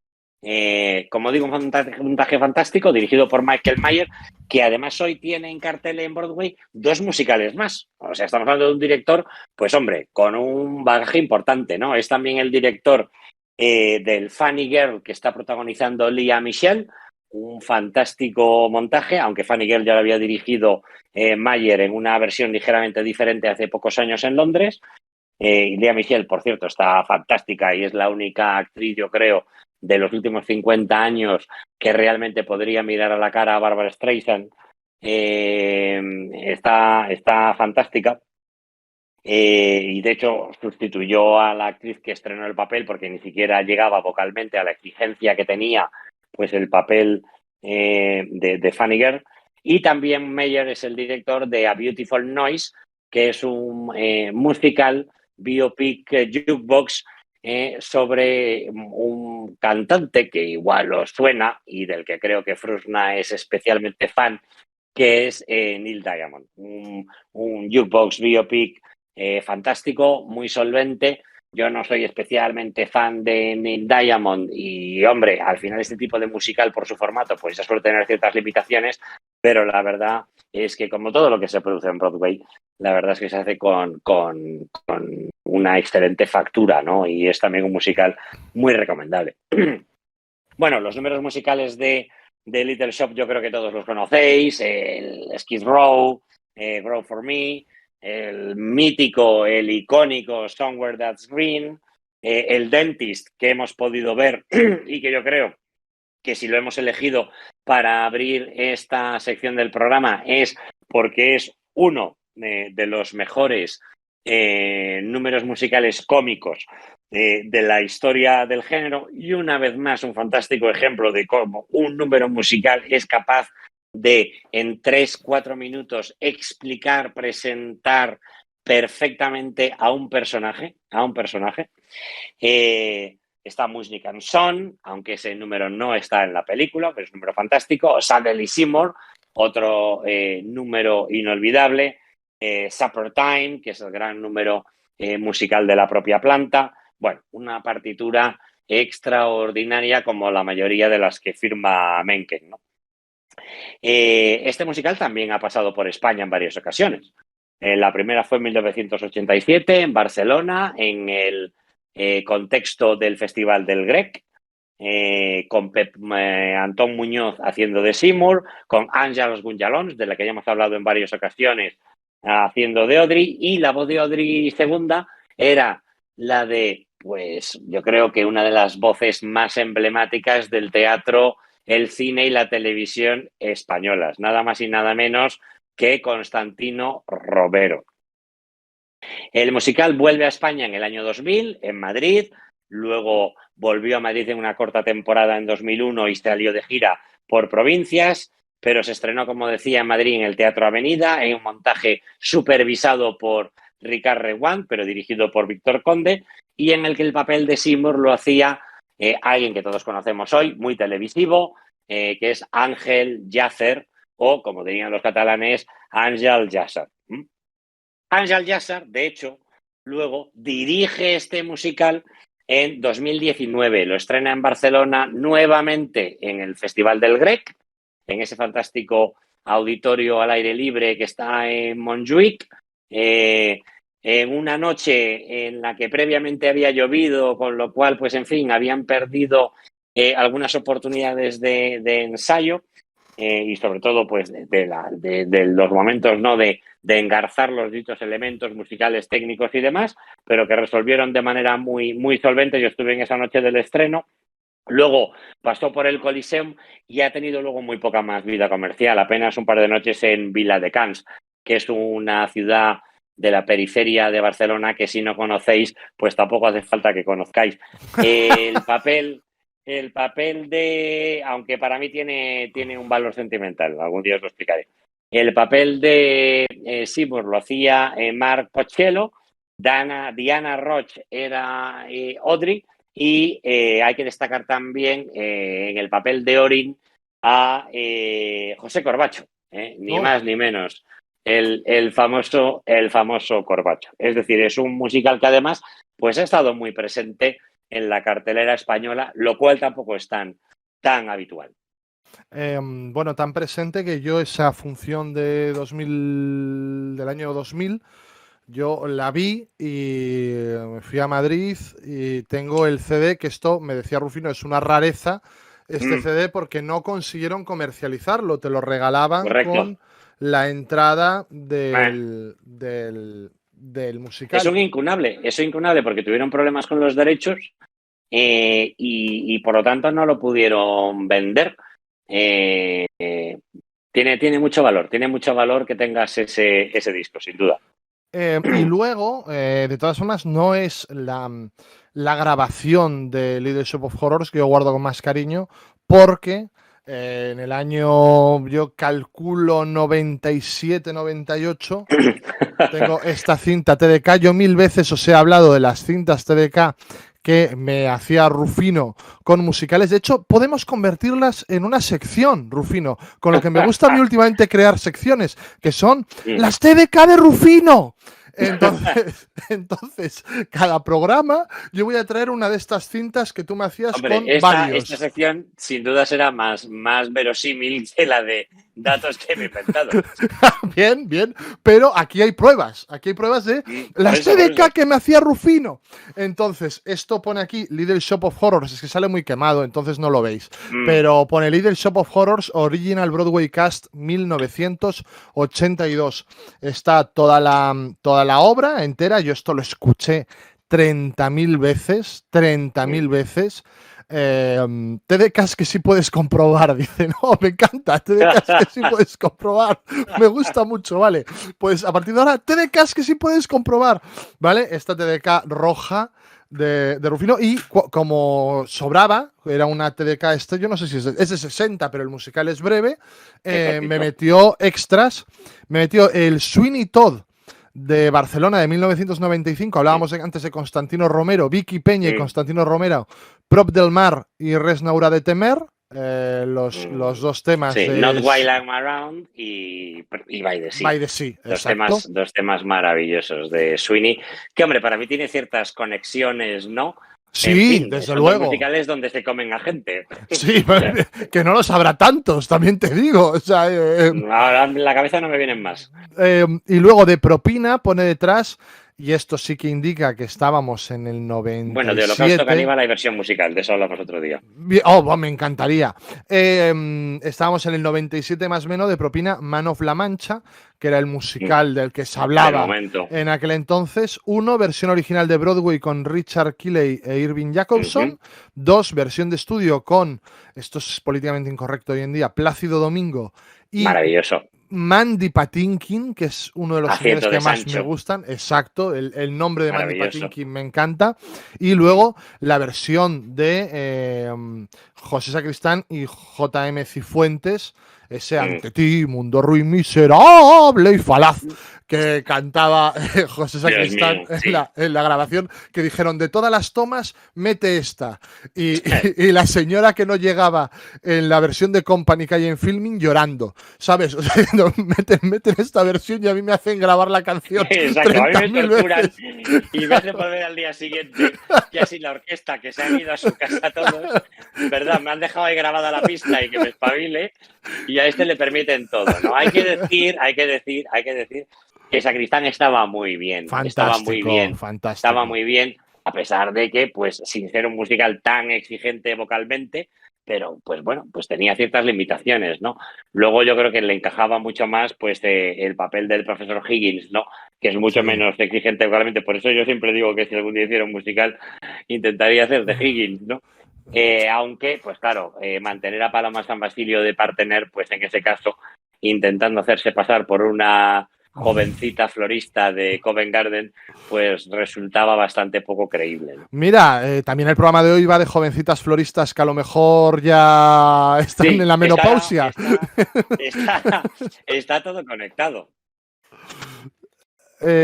Vale, sí, mira, me va a enseñar Frusna la foto de la TDK. Es una foto cochambrosa, Sean me va a matar, pero mirad la letra, la grafía de Rufino, que, ojo, esto en los 90 cuando no era tan fácil encontrar estas cosas. O sea, esto que me grababa Rufino era mierda de la buena, en un momento en el que no podías acceder a nada de esto. Tú esto comprabas por catálogo, por correo y estas cosas. Sí, sí, era una cosa muy complicada, era una cosa muy complicada. Había, mira, igual aquí algún madrileño de pro recordará una tienda que había de bandas sonoras con una pequeña sección de musicales que se llamaba Cinescore,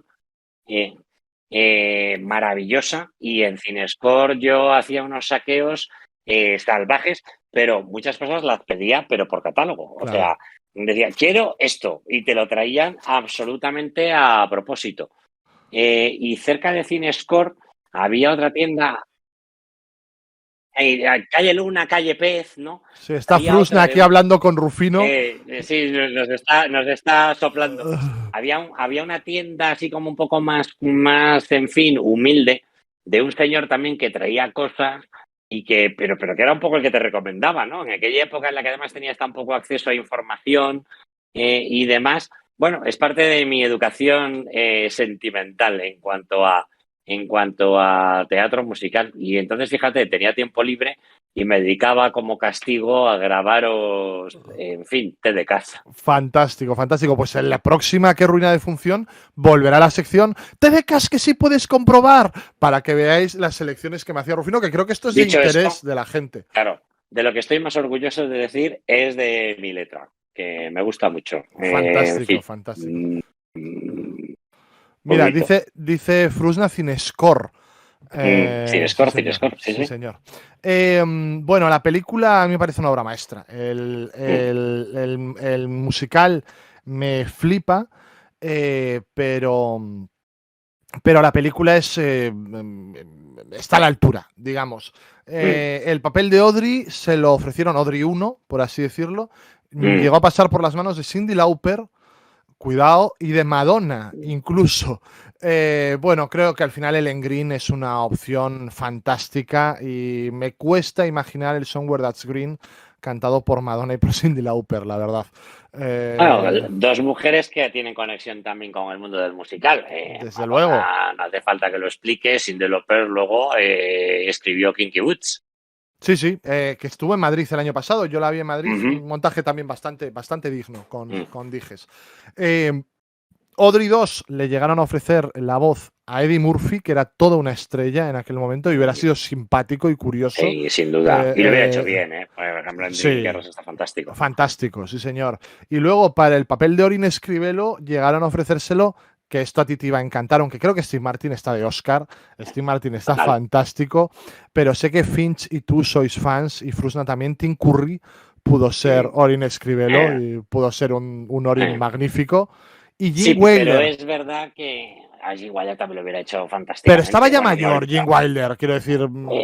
Ya, bueno, oye, el propio Jack Nicholson que lo había hecho con Corman, ¿no? Sí. Pues también hubiera sido muy bueno. Pero es verdad que Steve Martin está, es que es verdad, está de Oscar.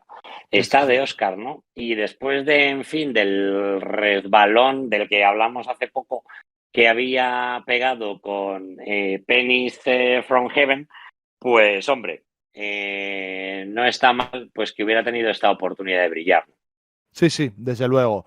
Steve Martin, que yo sigo pensando, independientemente de que aquel musical me gustara más o menos, que es una de las figuras más interesantes del Hollywood actual, como cómico, como escritor, como creador. Creo que es un tipo interesantísimo.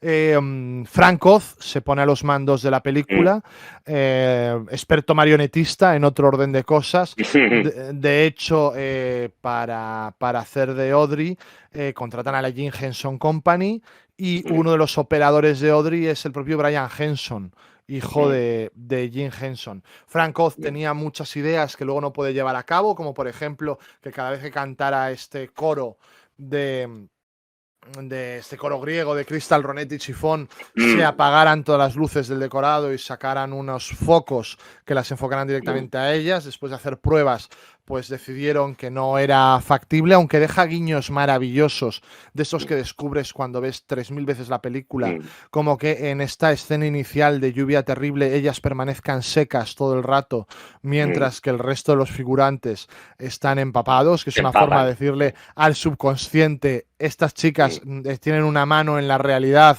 una pierna en la realidad y otra pierna en otro mundo, Claro. por así decirlo. Luego hay historias de esta película, es que la película me apasiona, hay historias que me encantan. Empezaron a buscar ropa de segunda mano en tiendas de segunda mano para ambientarla, pero dicen la mayor dificultad que teníamos era los cubos de basura antiguos. Entonces Claro. Tessa Davis, que era la encargada de estas cosas, se recorrió gran parte de Londres, gran parte de Los Ángeles, porque grabaron en Londres, buscando casas que tuvieran los cubos de basura antiguos, y llamaba a las puertas y decía, me llevo su cubo de basura, le compro uno nuevo, pero déjeme llevarme este cubo de basura. Dice que ha sido de los trabajos más esperpénticos que he tenido nunca, porque las reacciones de la gente eran para vernos. Hablábamos antes de Jack Nicholson, que interpreta el papel que hace Bill Murray en esta película de ese... del cliente masoquista del Exacto, dentista. pero es Pero que hubiera sido luego... gran dentista también, ¿eh? Sí, fantástico. Pero es que luego esta película tiene una relación a mayores con Jack Nicholson. Y es que estos aparatos que utiliza Steve Martin son los mismos que la Warner reutilizó para la operación del Joker. En esta secuencia casi como de cine de Fritz Lang, Caray. cuando coge el espejo y tal, pues todos esos aparatos son los que salían en la tienda de los horrores. La película funciona muy mal en un primer pase de prueba, tienen que cambiar el final. Lo hablamos antes con Frusna, no respeta la película el final del musical, que es un final en que la planta conquista el mundo, mueren todos. Aquí, como bien me decía Rufino, fuera de micro, el final es más o menos el mismo, solo que postergado en el tiempo, ¿no? O sea, sabes que esto va mal, pero no llegas a ver esas plantas gigantes que había conquistando el mundo en los primeros Claro, pases de prueba. Como los screening test tuvo tan mal resultado, el público salía tan decepcionado del final, pues tuvieron que cambiarlo, pero yo creo que al menos tuvieron la habilidad de decir, vale, no morirá todo el mundo, no hace falta que hagamos una venganza de Don Mendo aquí, Claro. Pero igualmente, aunque sea a largo plazo, el resultado va a ser el mismo, ¿no? Y entonces pues Exacto. aparece algún esqueje de Audrey II, ¿no? Pues en esa casa con la que soñaba la primera Audrey, ¿no? Sí, sí.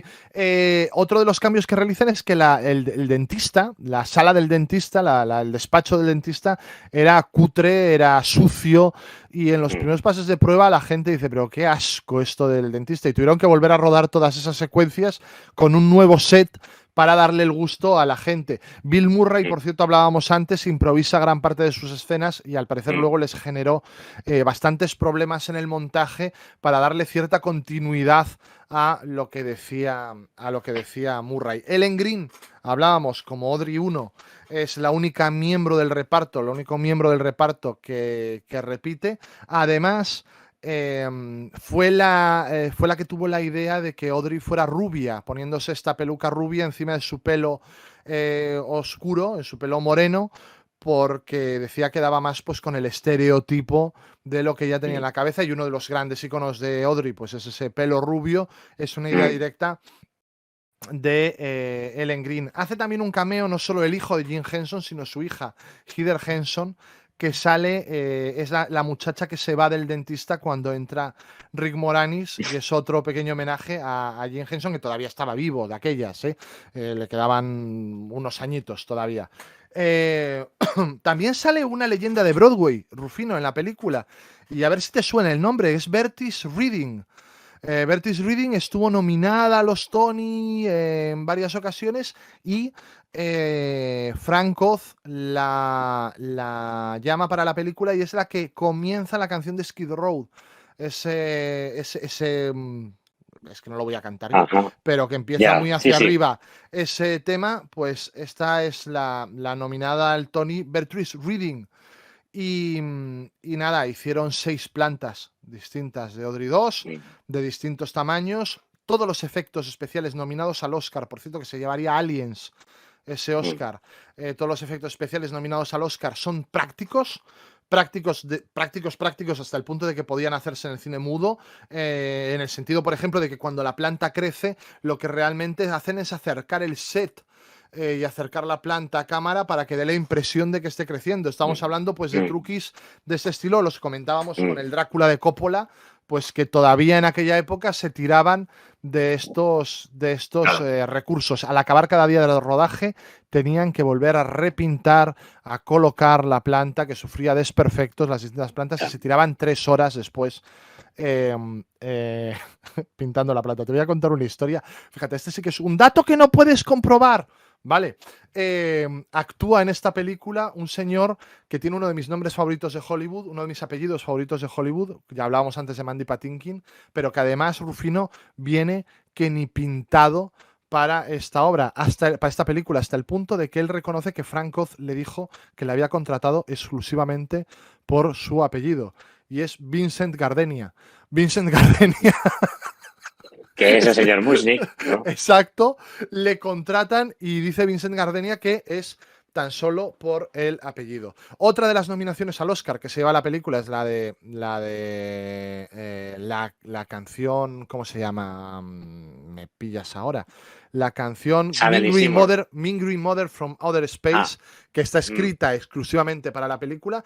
Tenía muchas palabrotas la canción, y en los Oscar fue la primera canción con palabrotas nominada al Oscar. Luego ya llegaría Blame Canada y todas estas historias, e hicieron una nueva versión de la canción para poder sonar en la ceremonia de los Oscar en la ABC en horario de máxima audiencia, que es además la versión que después se publicó en el LP que tiene, por cierto, Frusna por ahí, no sé si ha puesto ya estas imágenes.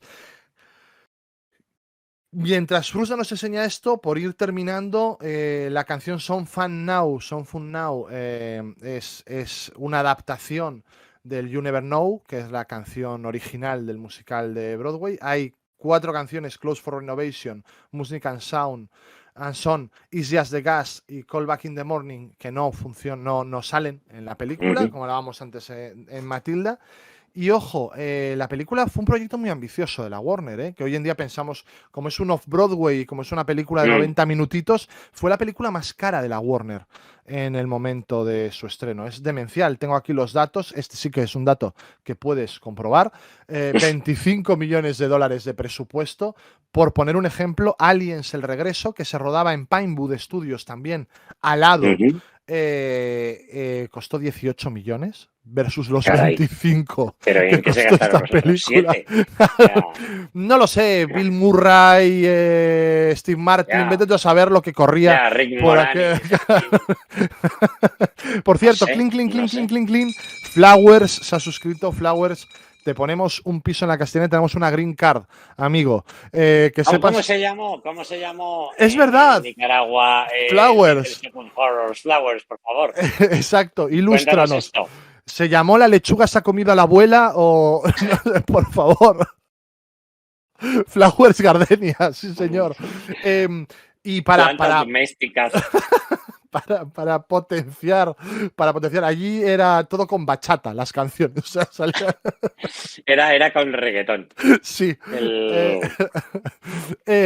Allí... Bien.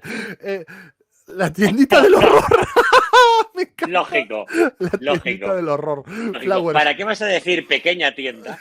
A ver, sí, señor, pensando en términos de sentido común. O sea, ¿para qué vas a decir pequeña tienda si puedes decir tiendita? Pero es del horror, no de los horrores. Es decir, es del horror. No sé. Flowers. Bueno, pues porque había menos medios y entonces pues no daba para más que un horror. Me encanta, Flowers. No te podemos querer más. Maravilloso. Pues los amigos de Warner se dedicaron a llevar a Audrey 2 a hacer junkets de prensa. Entonces, la gente, los periodistas, entrevistaban a Audrey 2 y era un gag final muy repetido que Audrey 2 se comiera al periodista. Entonces son estas cosas que se hacen de promoción y que me parecen verdaderamente maravillosas. Embarazosas, por otra parte. Esto, cogieron el set más grande, fíjate, Rufino, cogieron el set más grande de Pinewood Studios para rodarlo, lo del Somewhere That's Green y todas estas historias. Aliens tenía un set más pequeño que la tienda de los horrores. O sea, esto de verdad, ¿estás seguro que entre los productores no estaba Max Bialystock?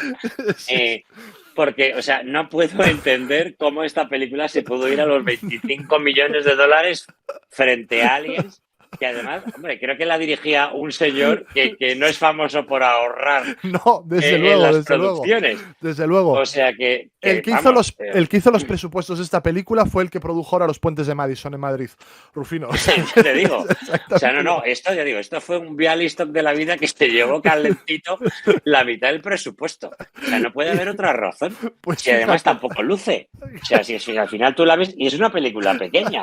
Sí, O sí, como sí. dirían en Nicaragua, chiquita.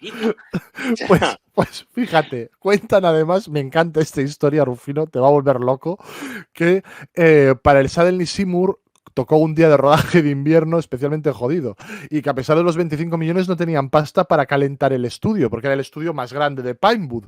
Entonces, O sea. cuando Seymour cantaba, le salía Bao.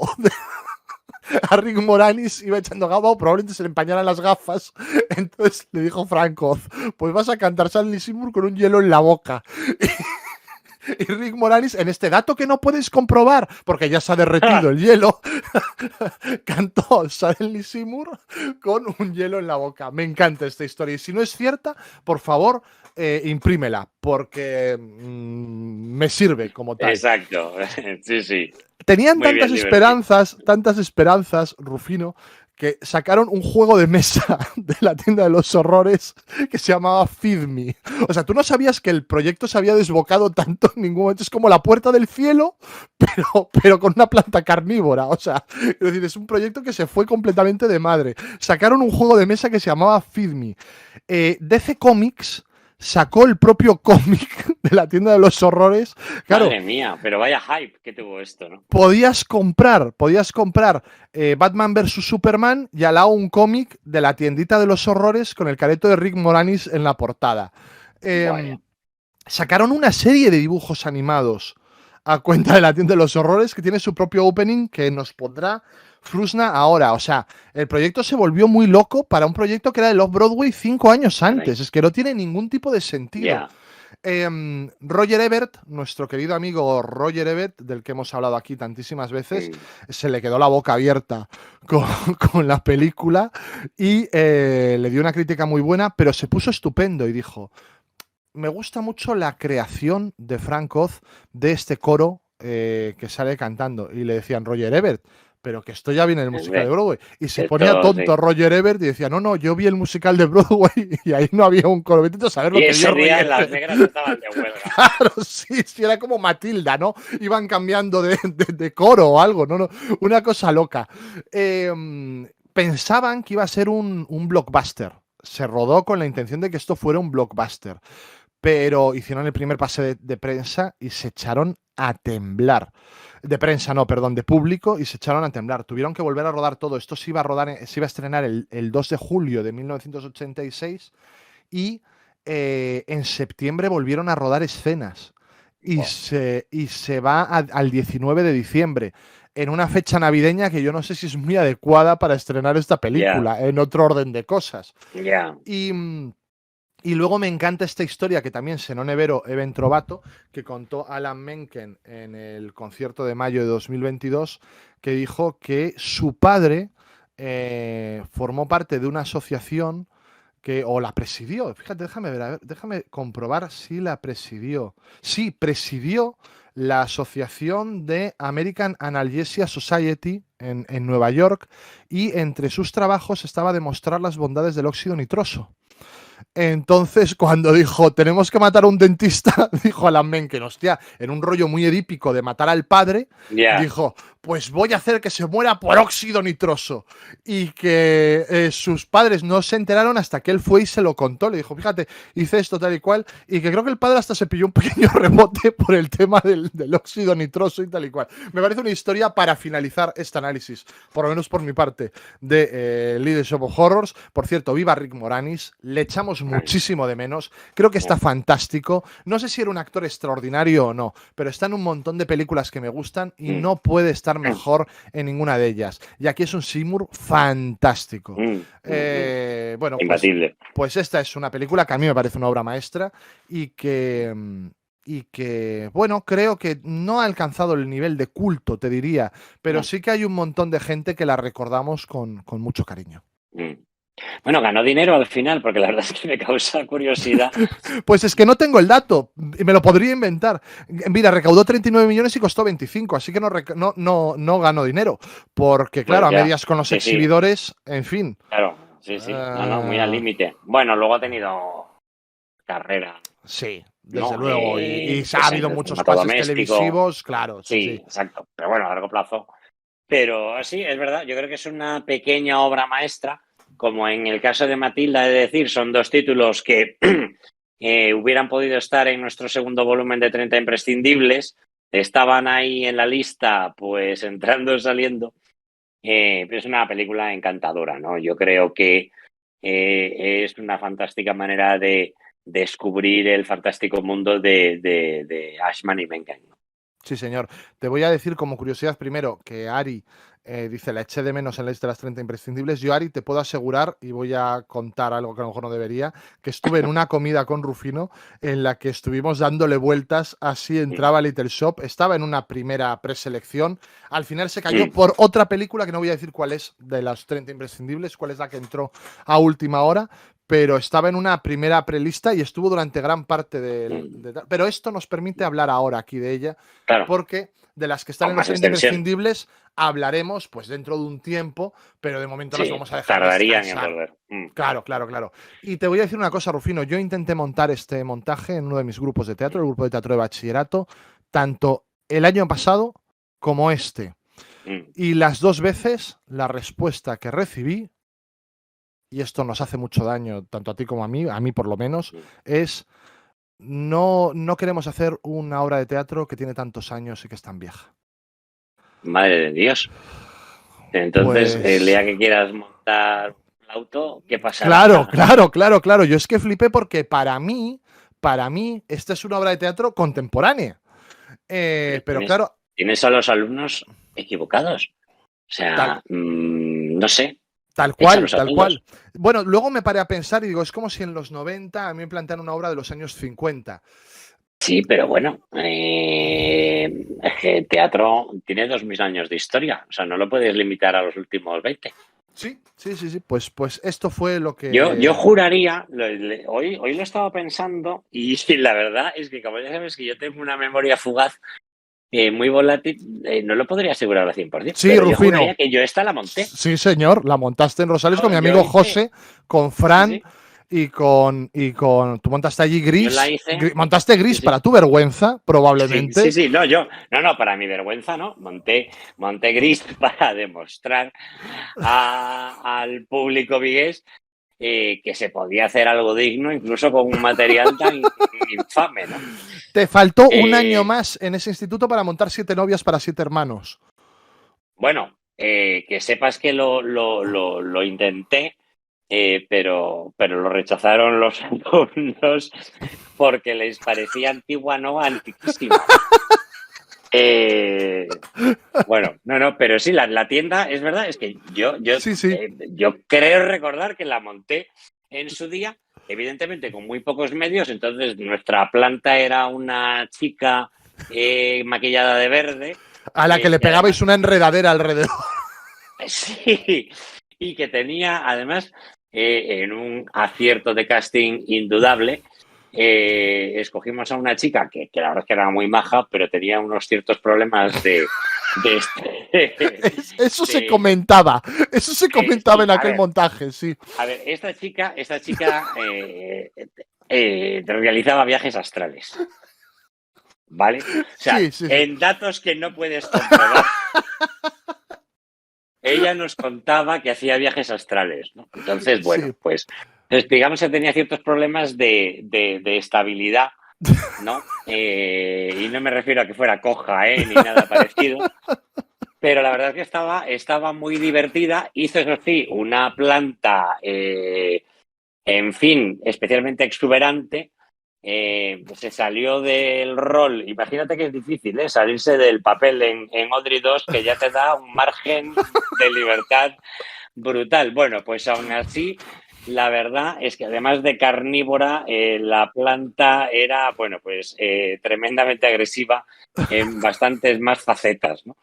Pero bueno, sí, yo creo que José hacía del dentista, ¿no? Sí, Naturalmente. José, mi amigo José hacía del dentista, estaba fantástico. Sí, hombre, le pegaba un montón el papel, no cabe duda. Siempre Al ha año tenido ese siguiente- punto sádico. Al año siguiente, en el montaje de Gris, El Ángel. hacía de Ángel y de Lorenzo Lamas. Claro. En a lo mejor un papel dado con un poquito de mala hostia también.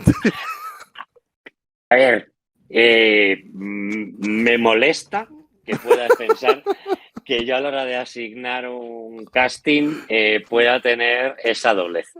Y especialmente en una obra tan maravillosa como Gris. Perfecto, pues en fin, Rufino como James Bond will come back, Rufino volverá. No sabemos todavía la fecha, pero sí que sabemos, Rufino, cuál es el musical principal. Y no paramos de darle alegrías a Ari. Te diré, Ari, por Sí. favor, si estás de pie, siéntate. Rufino, cuéntanos, ¿con qué vas a volver en Qué ruina de función, que es una sección que hay dentro de TDKs que sí puedes comprobar? Entonces, en el próximo TDKs Bueno. que sí puedes comprobar, Rufino. Estoy seguro que al menos hay una canción de ese musical que yo te he grabado en una TDK. Tengo que Estoy buscarlo. convencido, porque es una de mis cosas favoritas, perdón, de mis canciones favoritas. Sí, señor, esa está en una de las TDKs, te lo digo yo ya.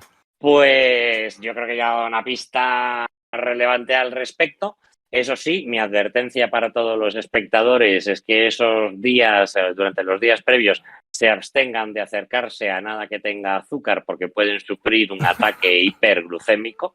No va a ser un programa recomendado para diabéticos. Cuidado con los shocks diabéticos porque vamos a hablar de sonrisas y lágrimas. Muy bien, pues sonrisas y lágrimas en el próximo Qué ruina de función. ¿Y qué tenemos Y nosotros? además, perdona, déjame añadir, de un musical que no es un musical. De un musical, voy a adelantar yo una cosa, cuya existencia yo desconocía y que me veré para preparármelo. Dice Ari MG, ¿podéis ser más maravillosos? Bueno, Ari, es que, en fin, hacemos estos programas para ti, esencialmente para ti, ya ves, o sea, Twitch a la carta.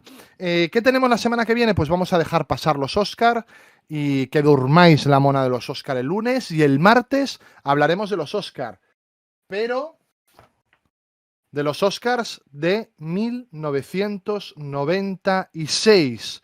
El paciente inglés arrasa y el primer Oscar, por cierto, sale aquí, Frances McDormand, su primer Oscar. Hablaremos de todo esto con Fran for Your Consideration Oscar el próximo martes 14 a las 10 de la noche.